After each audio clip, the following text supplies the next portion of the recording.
Olá a todos, meu nome é Camila. Hoje eu estarei trazendo para vocês o livro de Napoleon Hill, Mais Esperto que o Diabo. Medo é a ferramenta de um diabo idealizado pelo homem. A fé inabalável em si mesmo é tanto a arma que derrota esse diabo, quanto a ferramenta que o homem utiliza para construir uma vida de sucesso. E é mais do que isso. É uma conexão direta com as forças irresistíveis do universo, que apoiam o homem e que não acredita em fracassos e derrotas, senão como experiências meramente temporárias. Napoleon Hill. O livro inicia com um breve relato do autor a respeito de como, ao longo de quase 25 anos, ele entrevistou mais de 500 pessoas bem-sucedidas em suas vidas, em seus negócios. Mas também 25 mil pessoas fracassadas, tanto na vida profissional quanto na vida pessoal. Mas ao longo deste período de pesquisa, ele trabalhou em diversos outros empreendimentos, estes que o levaram para o fracasso temporário, até ele descobrir que seu trabalho ainda não havia terminado. Muito pelo contrário, tudo isso havia começado. Ele não imaginava até onde poderia ir, até ter uma espécie de epifania e descobrir sua verdadeira vocação: escrever uma filosofia de sucesso para ajudar o maior número de pessoas. E no instante em que ele começa a trabalhar incessantemente, conquistou todos os seus objetivos com imensa facilidade, em conformidade com as leis do universo. Antes de começar, eu peço a todos que se inscrevam no canal, deixem seu like e me respondam se vocês já ouviram falar desse livro, se já tinham lido. É muito importante para mim a opinião de vocês, então vamos lá. No vídeo de hoje, eu compilei todos os passos com algumas explicações e observações, tornando este conteúdo não só uma resenha, mas uma discussão a respeito deste texto. Peço também as opiniões e sugestões de vocês. O livro foi escrito em forma de entrevista, e logo no início o diabo se apresenta a Napoleon Hill. Pergunta o que ele é e quais são as suas principais armas. Ele explica a ele que ele domina todas as pessoas através do medo da pobreza, da perda de saúde, da perda de amor, da velhice e da morte. Na sua confissão, ele nos surpreende ao dizer que seus principais aliados são os pais, os professores e os instrutores religiosos, através de truques muito inteligentes, fazendo que os pais ensinam as suas crianças a acreditarem neles sobre todos os assuntos importantes com que eles lidam em suas vidas, tais como religião, política, casamento e outros tantos. Dessa forma, como vocês podem ver, quando ele ganha o controle de uma pessoa, consegue facilmente perpetuar o controle, fazendo com que a pessoa transmita tudo isso para os seus filhos. Nisso, as crianças se tornam alienadas simplesmente seguindo os exemplos de seus pais, dos quais a maioria o diabo já os possui. Assim, os tendo como ajudantes eternos dessa causa do diabo. Mas parece que ele faz qualquer coisa para que as pessoas não pensem. Sim, pois pensamento organizado e disciplinado significa morte para ele. Pois ele não se importa que as pessoas pensem, desde que pensem com foco no medo, no desencorajamento, no desespero e na destruição. Quando elas começam a pensar de maneira construtiva, em termos de fé, coragem, esperança e com propósitos definidos, elas imediatamente se tornam aliadas de Deus, que o diabo intitula no livro de Minha Oposição.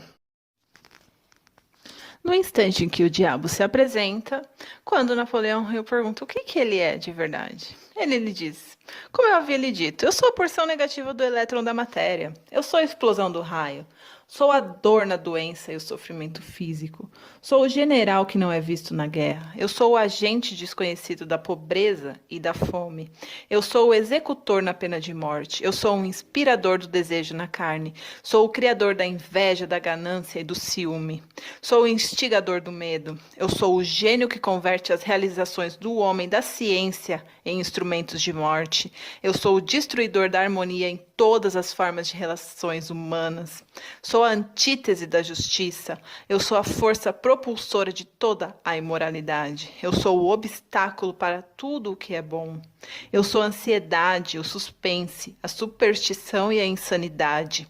Eu sou o destruidor da esperança e da fé. Eu sou o inspirador da fofoca destrutiva e do escândalo. Eu sou o desencorajador do pensamento livre e independente. Em resumo, sou o criador de todas as formas de miséria humana, o instigador do desencorajamento e do desapontamento. Um dos exemplos mais interessantes deste livro é como os professores alienam as crianças nas escolas. O diabo diz que os professores ajudam ele a ganhar o controle das mentes das crianças, não tanto pelos que eles ensinam a elas, mas muito mais pelo que eles não ensinam. Porque todo o sistema das escolas é administrado de forma estrategicamente a ensinar as crianças a quase tudo e não a pensarem de maneira independente, não a procurarem, a terem o trabalho de pesquisar. Por exemplo, a criança ela está ali só decorando coisas que teoricamente ela só iria usar no conhecimento de uma faculdade se ela escolhesse, se ela já tivesse esse pensamento na cabeça dela estabelecido. Por exemplo, eu vou me dedicar mais às ciências, porque eu vou estudar ciências biológicas, vou ser um biólogo, vou melhorar as pesquisas científicas, por exemplo. Mas não, a gente aprende diversas coisas nas escolas, nenhum conhecimento organizado, direcionado para a sua vida futura. Então, quando as crianças chegam ao mercado de trabalho, pegam qualquer emprego e nisso elas não estão aperfeiçoadas para começar algo e terminar. A essência do livro é essa: você começar algo, ter um propósito definido na sua vida e ir até o fim, porque o fracasso é só um passo do sucesso, porque ele dá o exemplo de Thomas Edison. O Thomas Edison tentou várias e várias vezes, mas ele não desistiu e ele obteve o sucesso, criando tanto a eletricidade quanto a vitrola e diversas outras invenções. Então, nesse resumo, eu vou trazer para vocês como vocês se livrarem dessa alienação do diabo para vocês alcançarem seus objetivos. Aqui ninguém está sozinho, porque todos nós estamos juntos. Tanto que o diabo falou que domina 98% das pessoas do mundo. Só apenas 2% conseguem pensar livre de qualquer negatividade, de qualquer coisa que se conecte com ele. Então, vamos lá para os próximos passos. Quando ele começa a introduzir quais são os hábitos que levam a pessoa à alienação, aí ele vai dar exemplos assim: faço com que as pessoas se alienem em todos os assuntos em que eu possa controlar o pensamento independente e a ação. Pegue, por exemplo, o tema saúde. Faça com que a maioria das pessoas coma muita comida e o tipo errado de comida. Isso leva à indigestão e à obesidade e destrói o poder de pensamento apurado. Se as escolas e igrejas ensinassem às crianças maneiras mais sadias de alimentar-se, elas causariam um dano irreparável à minha causa, a causa do diabo. Por exemplo, no casamento. Faço com que os homens e mulheres alienem-se em seus casamentos, sem planos e nem objetivos definidos, delineados para converter o relacionamento em uma harmonia. Aqui está um dos meus mais efetivos métodos de converter as pessoas ao hábito de alienar-se. Faço com que as pessoas casadas discutam e briguem sobre assuntos financeiros. Eu as faço brigar e a desentender-se sobre a forma de educar as crianças. Faço com que eles se entrem em controvérsias desagradáveis sobre seus próprios assuntos íntimos, em desacordo sobre amigos e atividades sociais. Eu os mantenho tão ocupados procurando falhas uns nos outros que eles nunca têm tempo suficiente para fazer qualquer coisa que pudesse quebrar o hábito da alienação. Nas profissões. Ensino as pessoas a tornarem-se alienadas fazendo com que elas abandonem as escolas para pegar o primeiro emprego que acham, sem nenhum plano ou objetivo definido, sem nenhuma meta ou propósito, exceto a sobrevivência. Através desse truque, mantenho milhões de pessoas tomadas pelo medo da pobreza durante todas as suas vidas. Através desse medo, eu as guio lentamente, mas sempre para frente, até o ponto em que nenhum indivíduo consegue quebrar o hábito da alienação. A poupança. Faço com que as pessoas gastem deliberadamente e que não economizem o mínimo ou nada, até que eu as tenha totalmente sob controle pelo medo da pobreza. Ambiente. Faço com que as pessoas alienem-se em seus ambientes desarmoniosos, desagradáveis, em seus lares, nos lugares onde trabalham, nos seus relacionamentos com parentes e desconhecidos, e faço com que eles fiquem nesses ambientes até que eu os tenha sob controle, no hábito da alienação. E quais são os pensamentos dominantes que levam a esses hábitos? São estes. Faz com que as pessoas alienem-se caindo no hábito de pensar negativamente. Isso leva a atos negativos e envolve as pessoas em controvérsias e preenche suas mentes com temores, pavimentando dessa forma o caminho para eu entrar e controlar as suas mentes. E quando entro, faço com que as pessoas pensem que esses pensamentos negativos são criações suas. Eu planto as sementes dos pensamentos negativos nas mentes das pessoas através do púlpito das igrejas, dos jornais, dos filmes, do rádio e de todo outro meio que a mídia se utiliza para chegar até a mente. Faço com que as pessoas me permitam tomar conta de seus pensamentos, porque elas estão muito preguiçosas ou muito indiferentes para pensarem por si mesmas. Concluindo que a alienação e a procrastinação são a mesma coisa. Sim, qualquer hábito que leve uma pessoa a procrastinar de tal forma que a pessoa deixe para depois tomar uma decisão definitiva na sua vida, conduz ao hábito da alienação. A sua falta de autoconfiança será evidente. Ele nunca conquistará nada através do pensamento e do esforço. Ele gasta tudo que ganha e gasta ainda mais se consegue crédito. Ele ficará doente ou debilitado por alguma causa real ou imaginária e clamará aos céus ao sofrer a menor dor física. Ele terá pouca ou nenhuma imaginação. Ele não terá entusiasmo nem iniciativa para começar qualquer coisa que não seja forçado a fazer e expressará claramente a sua fraqueza pegando atalho de tudo que puder. Isso significa aquela pessoa que começa uma coisa já com um plano B. Você não pode ter um plano B na sua vida. Você já tem que começar e falar, ou é isso ou é isso. Não tem o plano B, não tem escapatória. É isso. Até no casamento as pessoas fazem isso. Casam-se e dizem assim, se não der certo eu separo. Não, é a primeira coisa que você tem que pensar. Não tem outra escolha. Pronto, se você fizer dar certo, vai dar certo, como qualquer outra coisa na sua vida. Continuando, ele terá um temperamento explosivo e total falta de controle sobre suas emoções. A sua personalidade será sem magnetismo e não atrairá nenhuma pessoa à sua volta. Ele terá muitas opiniões sobre muitas coisas, mas nenhum tipo de conhecimento apurado sobre nada. Ele normalmente diz saber de tudo, mas não é bom em nada.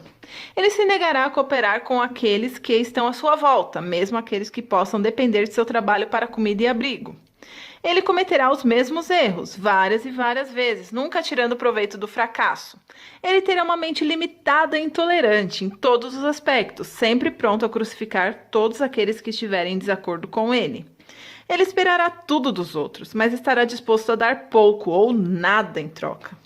Ele começa várias coisas, mas não termina nada. Ele será taxativo na condenação do seu governo, mas ele nunca lhe dirá definitivamente como a gestão pode ser melhorada.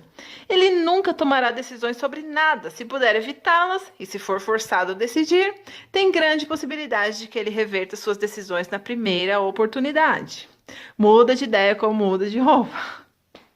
Ele comerá muito e se exercitará muito pouco. Ele beberá bebidas de álcool, se alguém pagar para ele. Ele apostará muito. Ele criticará outros que estiverem sendo bem-sucedidos em suas carreiras. Em poucas palavras, o alienado trabalhará duro para não pensar, enquanto outros trabalharão para ter uma boa vida. Ele contará uma mentira antes de admitir sua ignorância em qualquer assunto. Se ele trabalhar para outros, ele os criticará pelas suas costas e os elogiará na sua frente. Bem, ele acabou de dar uma descrição sobre o alienado. Agora vamos à descrição do não alienado. O primeiro sinal de um não alienado é este. Ele está sempre engajado em fazer algo definido, através de algum plano muito bem organizado e detalhado, o qual também é definido. Ele tem um objetivo maior na vida, no qual ele está sempre trabalhando, e muitos outros menores objetivos, todos os quais o levam ao seu esquema estratégico central. O tom da sua voz, a rapidez de seu passo, o brilho dos seus olhos, a rapidez de suas decisões, claramente marcam-no como uma pessoa que sabe exatamente o que quer e está determinada a consegui-lo, não importa quanto tempo possa levar ou o preço que ele tenha que pagar. Se você fizer questionamentos a ele, ele lhe dará respostas diretas e nunca cairá em contradições, nem evasões ou subterfúgios, seja qual for o assunto. Ele fará muitos favores a outros, mas quase não aceitará favores em troca. Ele sempre será achado de frente para o campo de batalha, não importa se for jogando um jogo ou lutando uma guerra. Se ele não souber as respostas, ele dirá francamente que não sabe. Ele possui uma ótima memória. Ele nunca oferece um álibi para suas deficiências. Ele nunca culpa os outros por seus erros, mesmo que eles mereçam. Ele costumava ser conhecido como um guerreiro, mas em tempos modernos é chamado de Midas. Você o encontrará administrando o maior negócio da cidade, morando na melhor rua, dirigindo o melhor automóvel e fazendo sua presença ser sentida onde quer que ele esteja. Ele é uma inspiração para todos aqueles que entram em contato com a sua mente. A característica mais marcante que distingue um não alienado é esta: ele possui uma mente totalmente sua e a usa para alcançar todos os seus objetivos.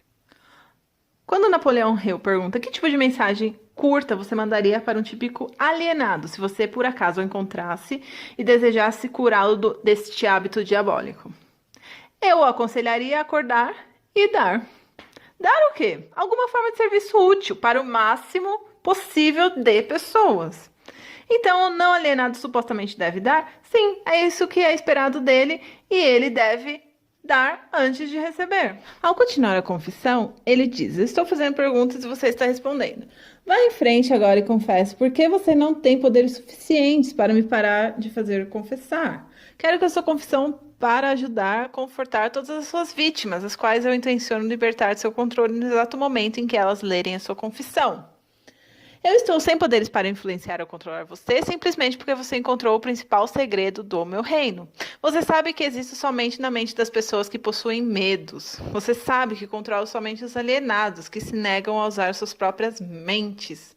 Você sabe que o meu inferno é aqui mesmo na terra, como está escrito na Bíblia: aqui jaz no maligno. E ele acrescenta que o único jeito que ele conseguiu apartar essa influência dele sobre o Napoleon Hill foi através da conexão que ele tinha com a esposa dele. Porque também está na Bíblia que se se unir mais uma ou duas pessoas em oração, é tão forte que você está protegido.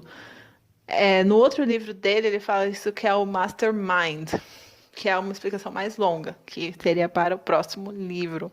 Mas resumindo, é isso.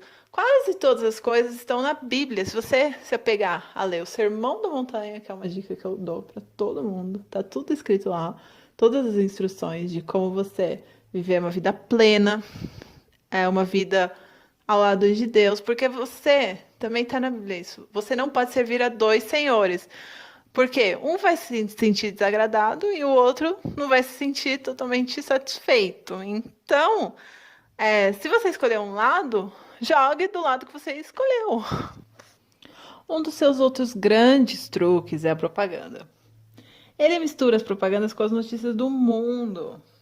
E isso é um disfarce. Ele ensina isso nas escolas públicas ou nas privadas. Veja que a propaganda sempre acha seu caminho no púlpito. Coloca a cor nos filmes animados com ela. Faça com que ela entre em cada casa onde tem um rádio ligado. Faça com que ela esteja nos quadros negros, jornais, propagandas de rádio. Eu a espalho em todos os lugares onde as pessoas trabalham e fazem negócios. Uso a propaganda para encher as salas de tribunais de vara de família, principalmente quando se trata de divórcio. Também faço com que a propaganda sirva para destruir os negócios e a indústria. Na verdade, a propaganda é o meu principal instrumento para iniciar as corridas aos bancos. Meus propagandistas cobrem o mundo de forma tão eficaz e tão completa que consigo iniciar epidemias de doenças, incitar os líderes para a guerra ou fazer com que os negócios entrem em colapso, sem ninguém saber por que nem onde começou. E ele explica o que é a propaganda. Propaganda é qualquer instrumento, plano ou método pelo qual as pessoas podem ser influenciadas, sem saber que estão sendo influenciadas, ou até mesmo a fonte dessa influência. Porque a propaganda é usada nos negócios com o principal objetivo de desencorajar a concorrência. Empregadores a usam para ganhar vantagem sobre os seus empregados. E os empregados retalham usando a propaganda para ganhar vantagem sobre os seus empregadores. Na verdade, ela é usada tão universalmente através de uma técnica tão bonita e delicada que mesmo quando é detectada, ela parece inofensiva. O que é o medo do diabo, se não pela propaganda? Você não observou que minha técnica cuidadosamente ou teria visto que sou o maior propagandista do mundo? Nunca alcanço um fim por meios diretos. Se porventura posso alcançar esse mesmo fim através de modos sutis e evasivos, o que você supõe que eu esteja usando quando planto ideias negativas nas mentes dos homens e ganho controle sobre eles através de que eles acreditem serem suas próprias ideias? Como você chamaria isso a não ser a mais sábia de todas as formas de propaganda? Como está na Bíblia, orai e vigiai. Porque ele diz que tudo ele começa com subornos. E muitas coisas prazerosas que os indivíduos cobiçam. Usa o mesmo tipo de propinas que os indivíduos usam quando subornam uns aos outros. E as minhas melhores propinas são amor, sexo, ganância pelo dinheiro, desejo obsessivo em ganhar alguma coisa por nada, jogos de azar, vaidade nas mulheres e egocentrismo nos homens, desejo de ser mestre dos outros, desejo por tóxicos e narcóticos, desejo pela autoexpressão através das palavras e atos, desejo de imitar os outros, desejo pela perpetuação da vida após a morte, desejo de ser um herói ou uma heroína e desejo por alimentos físicos. Um breve resumo, se você estudar um pouco de teologia, você vai entender entre os 7 pecados e as 7 virtudes. As principais seria da temperança, que a temperança seria o que? Você ter o autocontrole. Temperança é só o autocontrole, é outra coisa que ele cita aqui. Pessoas que têm autocontrole não se alienam com o diabo, porque elas estão sempre vendo aquelas coisas como... né, elas dominam as coisas, não são dominadas por elas, não se tornam escravas das coisas. Todas as coisas elas sabem que são temporárias na vida. O fracasso é temporário, a adversidade é temporária. Então não há por que a pessoa se alienar com o diabo. Ela tem uma fé inabalável. A fé é a única coisa consistente que você tem que se apegar na vida. Para concluir, eu vou explicar para vocês um breve resumo do que eu compreendi do livro. As coisas, o método para você não ser alienado. Pensar por si mesmo em todas as ocasiões. Você ter decisão. Pelo fato de que os seres humanos não é dado controle completo sobre nada. E pensar os seus próprios pensamentos é algo muito significativo. Por a gente ter o livre-arbítrio que Deus deu pra gente, então é muito perigoso. O livre-arbítrio é um poder muito perigoso. Refletir sobre isso. Decida definitivamente o que você quer da vida. Então, crie um plano de ação para alcançá-lo e esteja disposto a sacrificar tudo mais, se necessário, antes de aceitar uma derrota permanente, não ter plano B. Analise as derrotas temporárias, não importando de qual natureza ou causa, e extraia dessa derrota a semente de uma vantagem equivalente. Você persistência para vencer o fracasso e as adversidades na sua vida. Fazer um sacrifício, analisar as derrotas temporárias, não importando, esteja disposto a prestar um serviço útil, equivalente ao valor de todas as coisas materiais que você demanda da vida. E não esqueça que você deve prestar o serviço primeiro, para depois receber o seu valor equivalente. Reconheça que o seu cérebro é um aparelho receptor que pode ser sintonizado para receber comunicações da Central Universal da Inteligência Infinita, para ajudá-lo a transformar os seus desejos no equivalente físico. Reconheça que o seu grande ativo é o tempo. É a única coisa que você tem, com exceção do poder do pensamento, e que você também tem nas mãos, e é a única coisa que pode ser transformada em coisas materiais, que sejam o seu desejo. Organize seu tempo de tal forma que nada dele seja desperdiçado. Reconheça a verdade de que o medo geralmente é um preenchedor de espaços que o diabo utiliza para ocupar a porção disponível da sua mente. Mente vazia, oficina do diabo. Então, ocupe esse espaço com uma fé inabalável e na sua capacidade de fazer a vida fornecer o que quer que você queira dela. Quando rezar, não implore. Peça o que você quer e insista exatamente nisso, sem substitutos. O importante não é você rezar, você saber por que você está rezando. Porque às vezes as pessoas só ficam lá suplicando, ai meu Deus, minha vida tá uma porcaria, eu quero sair disso e tal. Mas você tem que ter um plano de como você vai sair disso. É difícil? Sim. É complexo, mas depois que você traçou esse plano, você vai levar o tempo que for para traçar esse plano. Depois você tem que segui-lo totalmente. Reconheça que a vida é um mestre cruel. É como o dinheiro. O dinheiro, ele é um ótimo empregado, só que ele é um péssimo patrão. Então, tenha o dinheiro servindo você. Como aqui, a vida ela tem que servir você nos seus desejos, não você servir a ela, você está à mercê, deixar a vida te levar. Não, você que tem que saber comandar a sua própria vida. Se aquilo que você não quer temporariamente vem à força para você, você pode recusar em aceitá-lo na sua mente. E isso abrirá espaço para você trazer as coisas que você realmente quer. E por último, lembre-se de que seus pensamentos dominantes atraem, através de uma lei definitiva da natureza, pela rota mais conveniente e curta, a sua contrapartida física. Seja extremamente cuidadoso com o foco dos seus pensamentos. É o que ele falou. Um hábito. Primeiro, os pensamentos, eles vão se acumulando, se tornam um hábito. E esses hábitos se tornam a alienação. A alienação é o ritmo hipnótico. Qual ritmo que você quer tocar na sua vida? Um ritmo positivo ou negativo? É isso que o livro mais pergunta para você. Qual caminho você quer seguir? Qual dos dois senhores você quer servir? Então é isso, gente. Muito obrigada a todos. Desejo a vocês um ótimo dia e até mais. Tchau!